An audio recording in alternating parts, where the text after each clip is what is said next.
Assalamualaikum warahmatullahi wabarakatuh. Hari ini kita akan mempelajari tentang asumsi klasik.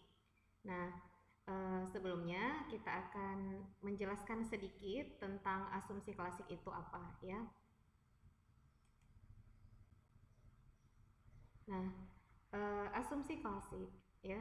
Dalam melakukan analisis data kuantitatif itu seringkali kita menggunakan uji persyaratan analisis. Nah, biasanya asumsi klasik ini adalah asumsi yang digunakan untuk penelitian dengan jenis regresi berganda. Menurut Damodar Gujarati, agar model regresi tidak bias atau agar model regresi bersifat blue, maka perlu dilakukan uji asumsi klasik terlebih dahulu. Dan ingat, ini terkhusus untuk penelitian yang merupakan regresi berganda, di mana variabel X-nya lebih dari 1 ya. Uji asumsi klasik adalah persyaratan statistik yang harus dipenuhi pada analisis regresi linear berganda yang berbasis ordinary least square. Jadi analisis yang tidak berdasarkan OLS tidak memerlukan persyaratan asumsi klasik, misalnya regresi logistik ataupun regresi ordinal. Demikian juga tidak semua uji asumsi klasik harus dilakukan pada analisis regresi linear. Misalnya uji multikolonaritas tidak dilakukan pada analisis regresi linear sederhana, dan uji autokorelasi tidak perlu diterapkan pada data cross section. Ada beberapa jenis-jenis asumsi klasik. Yang pertama itu adalah uji multikolonaritas, yang kedua adalah uji heteroskedastisitas, dan yang ketiga adalah uji autokorelasi. Kita mulai dari yang pertama, apa itu uji multikolonaritas? Jadi multikolonaritas itu pertama kali ditemukan oleh Ragnar Friis, yang berarti adanya hubungan linear yang sempurna atau pasti di antara beberapa atau semua variabel penjelas. Jadi tujuannya uji multikolonaritas ini itu untuk menguji apakah model regresi ditemukan adanya korelasi antara variabel bebas, atau kita sebut juga dengan variabel independen. Jadi model regresi yang baik itu seharusnya tidak terjadi korelasi di antara variabel independen. Nah, untuk melakukan pengujian multikolonaritas ini biasanya kita lakukan dengan melihat nilai variance inflation factors. Sementara uji heteroskedastisitas itu merupakan salah satu asumsi regresi linear yang harus dipenuhi, yaitu penelitian yang memiliki homogenitas variansi dari error. Jadi penelitian itu yang sifatnya adalah homoskedastisitas ya. Nah, homoskedastisitas di sini itu merupakan variansi dari error bersifat konstan atau disebut juga identik. Nah, kebalikannya itu merupakan kasus heteroskedastisitas, yaitu jika kondisi variansi errornya tidak identik. Nah, tujuan dari uji heteroskedastisitas itu untuk menguji apakah dalam model regresi terjadi ketidaksamaan varians dari residual satu pengamatan ke pengamatan yang lain. Jika varians dari residual satu pengamatan ke pengamatan lain tetap, maka disebut homoskedastisitas. Dan jika berbeda, maka disebut heteroskedastisitas. Ada banyak uji yang bisa digunakan dengan menggunakan pengolahan data Evius untuk uji heteroskedastisitas. Bisa kita lakukan dengan uji White, uji Glatzer juga bisa. Nanti akan kita praktekin bagaimana penggunaan uji asumsi klasik ini. Nah, ada beberapa uji heteroskedastisitas. Yang pertama adalah uji Glatzer. Nah, di uji Glatzer ya ada beberapa pengambilan keputusan. Di Glatzer itu kita melihat nanti nilai signifikansi dari variabelnya. Jika dia lebih besar dari 0,05, ini menunjukkan bahwa penelitian tersebut bebas atau tidak terjadi heteroskedastisitas. Tapi kalau ternyata di bawah signifikansinya itu di bawah 0,05, itu menunjukkan terjadi gejala heteroskedastisitas dalam model regresi. Nah, yang kedua itu ada uji White. Nah, uji White kita di sini ngelihat adalah nilai probability chi-square dari ops R square. Jadi kalau dia lebih besar dari 0,05 itu berarti tidak terjadi heteroskedastisitas. Nah, jika lebih kecil dari 0,05 maka terjadi. Yang diharapkan dari asumsi klasik ini seperti tadi uji multikolineritas adalah di mana tidak terjadi multikolineritas dan tidak terjadi heteroskedastisitas, ya. Itu adalah penelitian yang baik, ya, penelitian. Kemudian yang berikutnya adalah uji autokorelasi. Nah, uji autokorelasi ini bertujuan untuk menguji apakah dalam model regresi linear ada korelasi antara kesalahan pengganggu pada periode sekarang dengan kesalahan pengganggu pada periode sebelumnya. Jadi autokorelasi ini muncul karena observasi yang berurutan sepanjang waktu berkaitan satu sama lainnya. Nah, uji autokorelasi yang umum digunakan adalah dengan melihat nilai Durbin-Watson. Nah, di mana ketentuannya jika min 2 lebih kecil dari Durbin-Watson dan lebih kecil dari plus 2, itu berarti penelitian kita bebas dari autokorelasi. Jadi teman-teman juga harus memperhatikan bahwa tidak semua asumsi klasik ini harus diolah jika teman-teman penelitian teman-teman itu adalah regresi berganda. Tergantung dari data, ya. Jadi data juga bisa menentukan. Jika teman-teman menggunakan penelitian yang penelitiannya itu adalah data primer, maka uji asumsi klasik yang digunakan di sini adalah uji multikolineritas dan uji heteroskedastisitas. Sedangkan jika teman-teman menggunakan data penelitiannya itu adalah data sekunder, maka uji asumsi klasik yang digunakan adalah uji multikolineritas dan uji autokorelasi. Oke, sekarang kita masuk ke bagian pengolahan, ya, pengolahan data untuk asumsi klasik regresi berganda. Nah, ini adalah tampilan EViews, ya, tampilan EViews. Jadi kita harus memasukkan data yang mau kita olah sebelumnya. Oke. Kita lihat dulu, ya, data yang akan kita masukkan itu yang ini, ya. Data time series dari tahun 1990 sampai tahun 2019, di mana data kita itu terdiri dari data PDRB, data investasi, dan data tenaga kerja. Di mana di sini PDRB menjadi variabel dependen atau kita sebut dengan variabel Y, sedangkan investasi dan tenaga kerja merupakan variabel independen atau variabel X, ya. Oke, kita masukkan dulu, ya, datanya. Ambil file, new, work file, seperti kita ini, ya, work file structure type, ya, jangan lupa dated, regular frequency, tetap, ya. Nah, kemudian frekuensinya annual, annual ini berarti tahunan, ya. Start date tadi itu 1990, end date-nya 2019. Oke. Work file names opsional, boleh diisi, boleh tidak, tapi saya lebih ini tidak usah saya isi, ya. Oke. Nah, kelihatan, ya, teman-teman. Saya geser ke sini sedikit, ya. Oke. Nah, kita sekarang mau memasukkan variabel ke dalamnya. Tadi sudah teman-teman lihat bahwa variabel yang akan kita masukkan itu adalah variabel PDRB, investasi, dan tenaga kerja. Jadi sekarang kita mau masukkan ketiga-tiga variabel ini, ya. Oke, bagaimana memasukkannya? Kita ambil objek, new object, kita pilih series, kemudian kita ganti saja PDRB. Oke. Kemudian objek, new object, pastikan di series, kemudian ganti dengan investasi, saya kasih kode INV. Oke. Nah, satu lagi itu tenaga kerja, saya akan ganti kode TK, ya. Objek, new object, saya buat di sini tenaga kerja, saya singkat saja supaya lebih mudah, ya. Nah, sudah masuk, tapi ini datanya belum terisi, ya, belum terisi. Jadi seperti sebelum-sebelumnya, ya, di video saya memasukkan data ini mudah, langsung aja masukkan.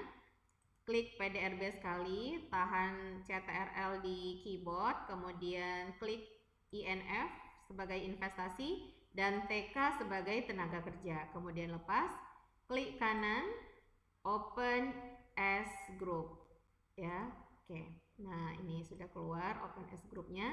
Sekarang kita masukkan data, ya. Nah, data dari PDRB sampai tenaga kerja ini blok saja. Ingat ya, yang pasti urutannya adalah PDRB investasi tenaga kerja yang diklik tadi.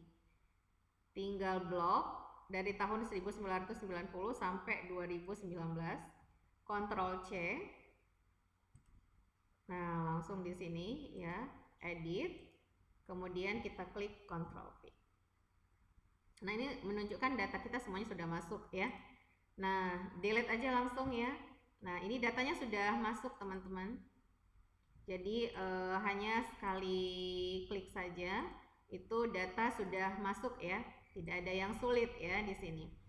Nah, untuk memulai ya, inilah uniknya EViews ya. Untuk memulai kita melakukan uji asumsi klasik, maka kita harus berada di hasil estimasi.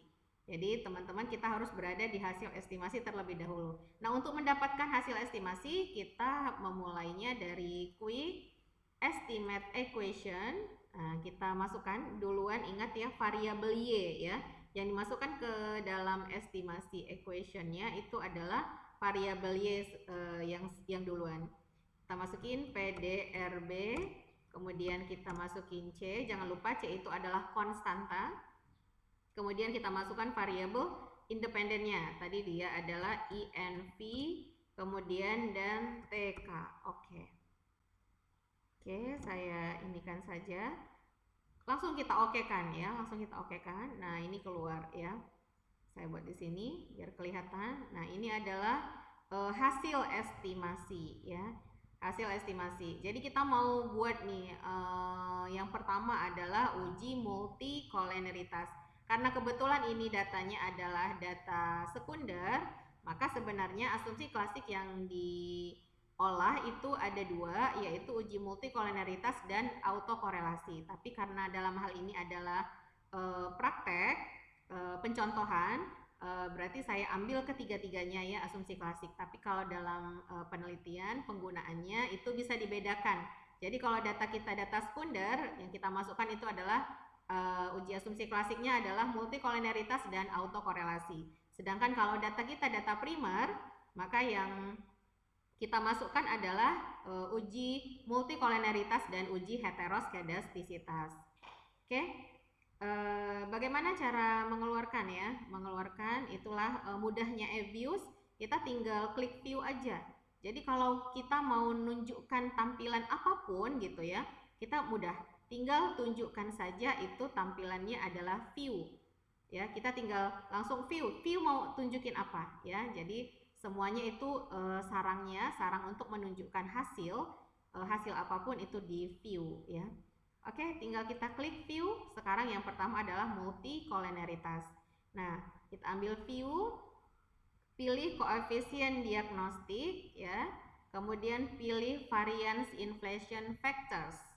Nah, ini untuk melakukan uji multikolenialitas ya. Pilih view, kemudian koefisien diagnostik, kemudian kita pilih variance inflation factors.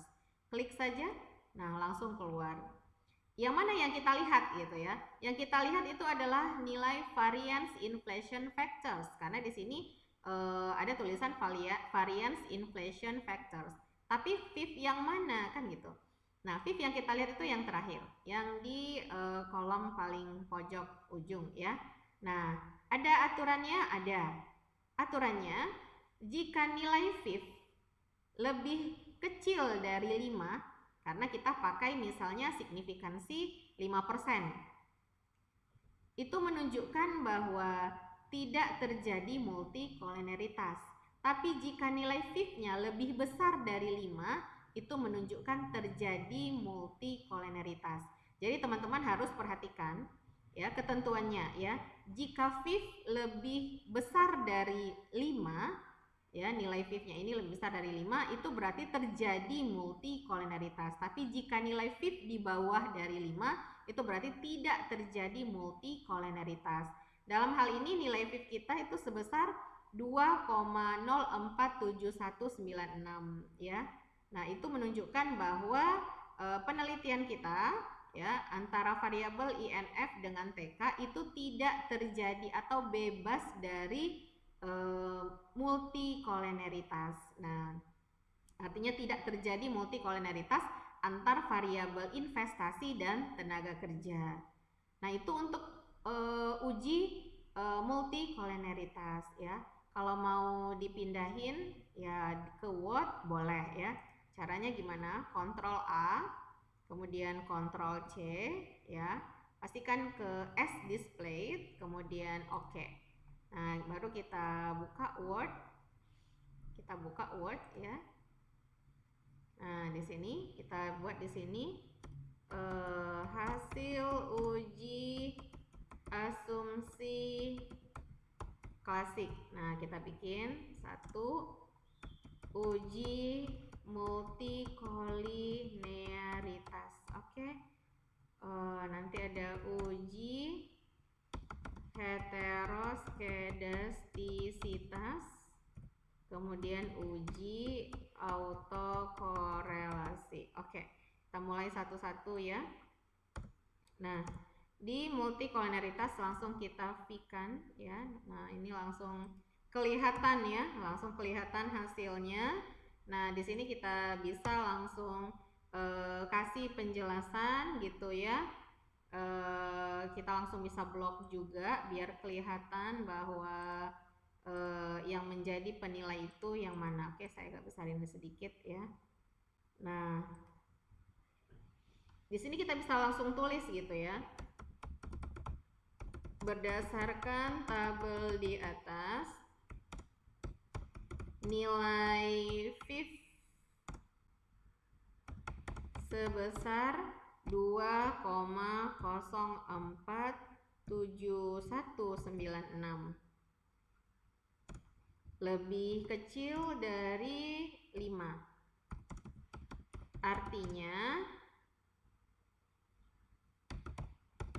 variabel investasi dan tenaga kerja bebas dari multikolinearitas. Nah, seperti ini ya. Ini adalah pengambilan kesimpulan ya, pengambilan kesimpulan untuk multikoloneritas. Nah, berikutnya kita lakukan uji heteroskedastisitas.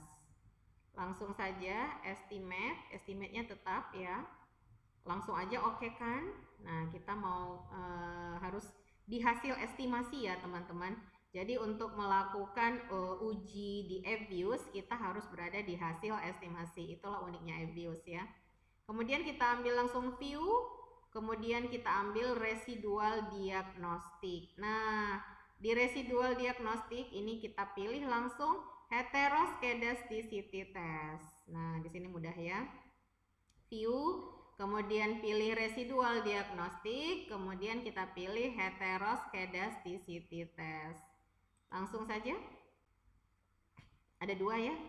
Ada tadi Glatzer, ada White. Oke, kita mulai dari Glatzer dulu ya.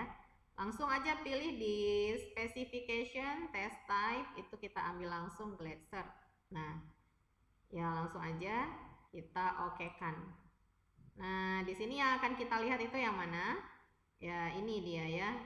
INF dan tenaga kerja ya, ini probability-nya ini, signifikansinya ini ya. Nah, tadi aturannya kalau di bawah dari 0,05 itu berarti menunjukkan terjadi heteroskedastisitas. Nah, dalam penelitian ini menunjukkan terjadi heteroskedastisitas. Kenapa? Karena nilai probability-nya sebesar 0,0086 dan tenaga kerjanya juga sebesar 0,0001. Ini menunjukkan bahwa nilai mereka berdua itu di bawah dari 0,05 ya.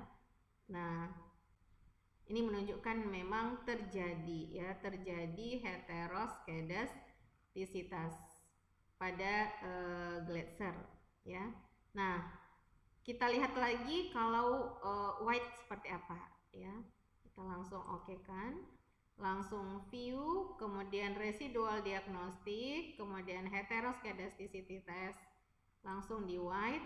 Pastikan kita menghilangkan centang, include white cross term.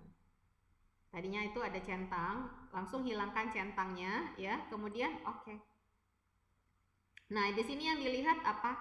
Ops R square. Yang dilihat itu apa? Probability ops R square, yaitu sebesar 0,0012.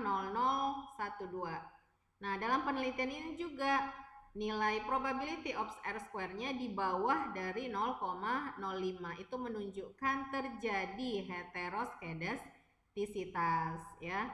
Nah, yang diharapkan gimana? Bebas dari heteroskedastisitas. Nah, ya. Itu yang diharapkan. Tapi dalam kasus ini terjadi heteroskedastisitas. Ya, satu, karena ini merupakan variabel variabelnya itu menggunakan data sekunder. Harusnya heteroskedastisitas ini adalah pengujian yang datanya adalah data primer ya. Tapi inilah cara pengolahan untuk heteroskedasticity test. Nah, jika terjadi kesalahan jika terjadi heteroskedastisitas ya. Jadi bagaimana cara mengobatinya? Itu harus diobatin terlebih dahulu. Nah, untuk mengobatinya maka kita harus melokkan ya. Kita bikin semi lock atau double lock ya. Di hasil estimasinya ini kita bikin saya bikin aja double lock ya. Jadi kalau dibilang semi lock itu berarti variabel X-nya di-lock-kan, Y-nya jangan. Atau variabel Y-nya di-lock-kan, X-nya jangan. Itu namanya semi-lock. Kalau misalnya dengan cara seperti itu tidak bisa, maka lakukanlah dengan menggunakan double lock. Double lock berarti baik variabel X ataupun variabel Y itu sama-sama di-lock-kan ya, untuk mengobati jika terjadi heteroskedastisitas. Nah, melokkannya langsung mudah ya, langsung kita lockkan aja di hasil estimasi. Klik lock, kemudian buka kurung tanpa ada spasi, kemudian tutup kurung, kemudian kita pilih lagi lock, buka kurung, kemudian kita tutup kurung, kemudian kita pilih lagi lock, buka kurung, kemudian ini juga ditutup kurung. Ini hasil estimasi dengan menggunakan double lock ya. Oke, nah kelihatan seperti ini. Sudah ada kelihatan ya di sini, ketahuan. Oh, PDRB-nya di-lockin, INF-nya, investasinya di-lockin, tenaga kerjanya juga di-lockin. Kemudian kita ambil lagi view, residual diagnostik, kemudian heteroskedasticity test. Nah, kalau tadi mau Gletser, boleh langsung oke. Nah, ternyata di sini masih di bawah 0,05, berarti masih terjadi heteroskedastisitas ya. Nah, ini berarti kita butuh sampel yang lebih banyak ya. Nah, jika seperti ini berarti kita butuh sampel yang lebih banyak. Nah, biasanya uji White juga sama itu hasilnya biasanya ya. Nah, kita ambil White, hilangkan centang. Oke, nah di sini agak tertolong sedikit di uji White ya, di atas dari 0,05. Jadi teman-teman boleh memilih uji heteroskedastisitasnya apakah dengan menggunakan uji White atau menggunakan uji Gletser ya. Itu kedua-duanya bisa digunakan ya, tapi jangan digunakan kedua-duanya juga, pilih salah satu ya. Nah, ini tadi untuk uji heteroskedastisitas. Kita ambil aja yang ini ya, karena agak aman ya. Oke, saya Ctrl C, kita bikin di sini Ctrl V ya. Nah, untuk interpretasinya Kita langsung buat ya. Langsung blok aja gitu ya. Hitam.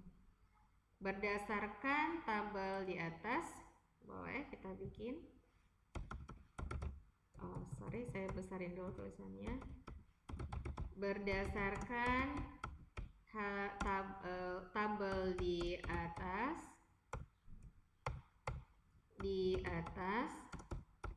nilai ops R square sebesar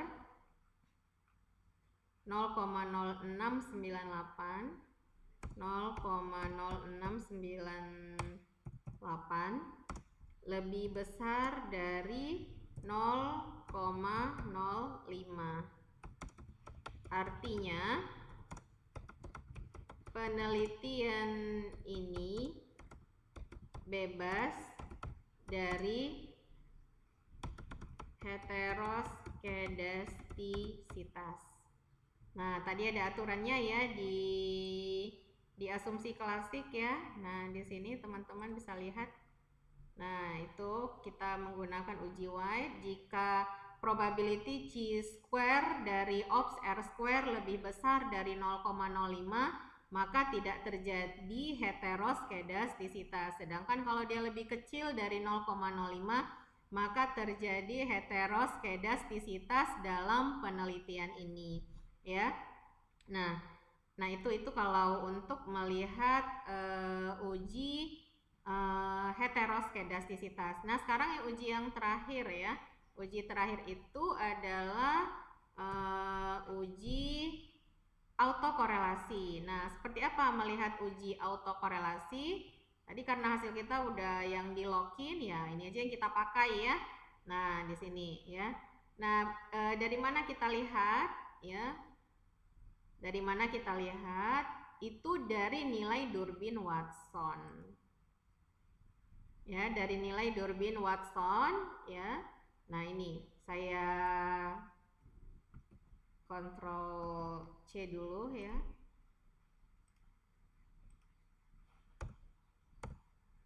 Oke, kita Ctrl V. Nah, di sini coba lihat. Yang di sini yang dilihat yang mana? Ini Durbin Watson. Nih, Durbin Watson yang ini.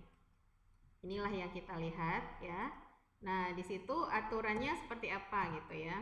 Kita lihat di sini, kita tulis aja berdasarkan tabel di atas, nilai Durbin Watson sebesar 0,900200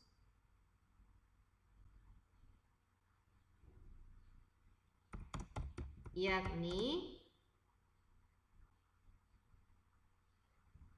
min 2 lebih kecil